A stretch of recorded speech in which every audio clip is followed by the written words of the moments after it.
1931 രാജാവിനും ബ്രിട്ടീഷ് ഭരണകൂടത്തിനുമെതിരെ വലിയ പോരാട്ടം ജമ്മു കാശ്മീരിലെ ദോഗ്രയിൽ നടന്നു. അന്ന് 21 പേരെ ഭരണകൂടം വെടിവെച്ചു കൊന്നു. അതിനുശേഷം ഇങ്ങോട്ട് ജമ്മു കാശ്മീർ രക്തസാക്ഷി ദിനമായിട്ടാണ് ജമ്മു കാശ്മീരിലുള്ള ജനങ്ങൾ ഈ ദിവസത്തെ കാണുന്നത്.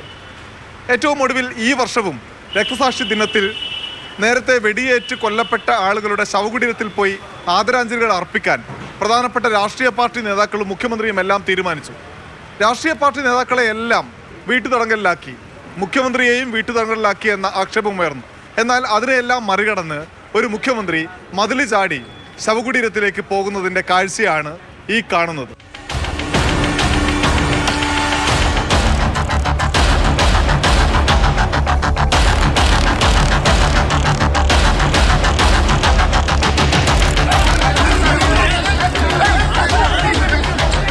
മുസ്ലിങ്ങളാണ് എന്ന ഒറ്റ കാരണം കൊണ്ട് എന്തിനാണ് 21 രക്തസാക്ഷികളെ വിസ്മൃതിയിലേക്ക് തള്ളുന്നത് എന്ന് കേന്ദ്ര സർക്കാരിനോട് ചോദിക്കുന്നു ഒമർ അബ്ദുള്ള.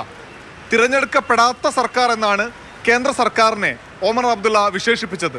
कहने के लिए तो ये कहते हैं ये आजाद मुल्क है, लेकिन बीच बीच में ये लोग समझते हैं हम उनके गुलाम हैं. हम किसी के गुलाम नहीं हैं. हम अगर गुलाम हैं तो यहाँ के लोगों के गुलाम हैं. हम अगर खादिम हैं तो यहाँ के लोगों के खादिम हैं. CPM-ന്റെയും PDP-യുടെയും നാഷണൽ കോൺഫറൻസിന്റെയും എല്ലാം പ്രധാനപ്പെട്ട നേതാക്കളെയും വീട്ടുതടങ്കലിൽ ആക്കിയിട്ടുണ്ട്. വലിയ ജനാധിപത്യ പ്രതിരോധം ഇതിനെതിരെ ഉയർന്നു വരുമെന്ന് ഒമർ അബ്ദുള്ള പറയുന്നു.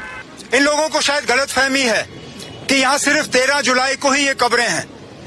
ये भूल जाते हैं कि ये कब्रें हमारी शहीदों के ये साल के तमाम दिन यहाँ पे हैं. चलिए 13 जुलाई ना सही, 12 जुलाई, 14 जुलाई, 15 जुलाई, दिसंबर, जनवरी, फरवरी, कब तक रोकेंगे? ഡൽഹിയിൽ നിന്ന് ജിഷ്ണു ബാലകൃഷ്ണനൊപ്പം അനൂപ് ദാസ്, മാതൃഭൂമി ന്യൂസ്.